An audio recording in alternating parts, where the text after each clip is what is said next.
the Wolfpack advanced out of the first or the second round of the ACC tournament to get to the ACC quarterfinals for the second time in 3 years. Obviously, it didn't have a chance last year, so there was that.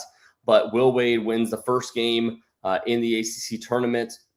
NC State shot really well all day long yesterday, actually a season high, 60.8% from the field in that game, 56.5% from three-point range. But Pittsburgh, or Virginia is not Pittsburgh, so this is going to be a much different matchup for NC State.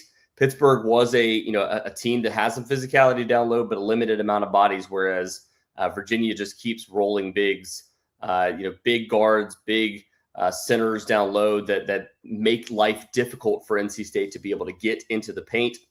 So if I'm going with a key here offensively, it's going to be transitioning that three-point shooting over from yesterday to today. It's an area where NC State struggled. I talked about it yesterday in the Pittsburgh game. The previous 4 games, NC State had shot below 28% from three-point range. So can they keep that up in this game? Granted, now 3 of those 4 games were at home. So NC State has, for whatever reason, struggled shooting at home. But we'll see if they're able to continue doing what they did yesterday from three-point range, whether it's Darian Williams getting going again, Paul McNeil getting going again, Trey Holloman being efficient as well.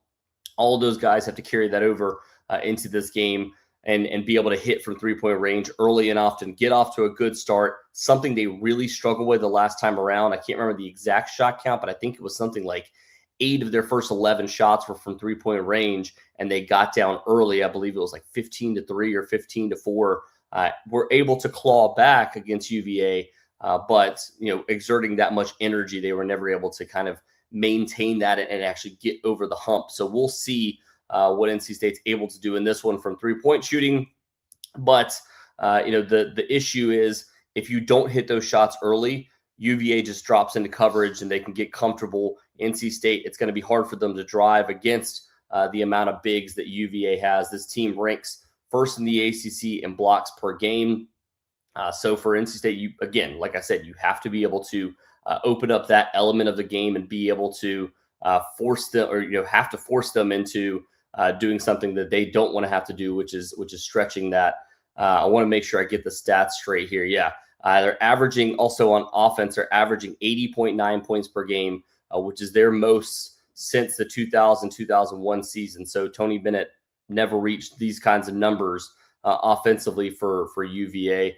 They've also scored 80 or more points in 18 of their games so far this season. So this is an NC State team that has given up a lot of points recently, just gave up 88 points to a pretty bad Pitt team, and a Pitt team that was playing 7 players on back-to-back days. So for NC State, they have to be able to limit what UVA does offensively. And that starts with stopping Testa Ritter, all ACC player, actually earned an ACC Player of the Year vote. I want to say it was maybe from John Shire, because he wasn't able to vote for his own player, but we'll see if NC State is able to limit him. They were not the last couple times, especially out in transition. Every time that UVA gets the ball in transition, they dish it out to him, and he's able to go. He's got great athleticism, also a guy that can finish at the rim and shoot the threes. So NC State's going to have to limit him, and then again be able to kind of beat, kind of force this UVA team off the line, off the three-point line, something they weren't able to do the first time around against UVA. They did a little bit of a better job in the second half the last time, but late, once UVA got going, there wasn't really much of a matchup. Where I'm looking at is what they were able to do yesterday against Pittsburgh. The first half, Pittsburgh was shooting the lights out from three-point range, and then the second half, NC State able to not limit them completely offensively, because they did end up shooting over 52% in the second half, but only shot 27.3% in the second half from three-point range. They shot 3 of 11 in the second half. So if NC State can carry that over too in this game and at least limit UVA early, keep it a tight game, and then make it a contest late, they can at least be competitive in this game and at least force UVA to play a little bit with their backs against the wall. There's also a little bit of a not as fresh of an NC State team, but a team that can carry over some momentum after already having a win in Charlotte. So we'll see if they're able to do all of those things and be able to match up. The other thing I wanted to point out too, I always pick a pick to click. I picked Paul McNeil yesterday. He played pretty well. Actually, one of the leading scorers for NC State, finished with 15 points off of 4 of 6 shooting, 3 of 5 from three-point range, and got fouled on a three-pointer. He got fouled on a drive as well. He ended up going 4 of 5 from the free throw line. So 15 points for him. If I'm going with a pick to click in this one, a guy that played well yesterday, Darian Williams, 4 of 5 from three-point range, 4 of 8 overall. It just feels like this is the game for him. If you're going to get, true Darian Williams, you're going to get what you had hoped for all season long. Yes, he's been a great complimentary piece. Yes, every once in a while he's had, breakout moments and shot well from three-point range. But this feels like the game where he needs to put it all together. Quadir Copeland, obviously a guy that's ran the point for NC State, has shot really well in recent games, but you need somebody else to run parallel with him. You need Darian Williams to be a guy that picks him up if he's struggling. You need Darian Williams to be a guy that's also hitting threes along with Paul McNeil. So you have guys that you feel like can be the lead in all of these roles, but he needs to step up and be that guy today.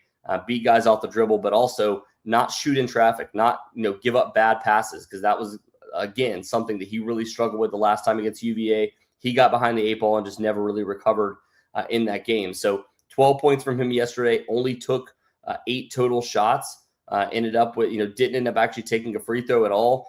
Miles pointed out yesterday in our post-game podcast that if Darian Williams actually gets to the free throw line, double-digit times in this game, NC State has a shot in this one. So I think for him, it's, again, forcing the issue, but being efficient from outside, and that's what ends up leading to NC State being competitive in this game.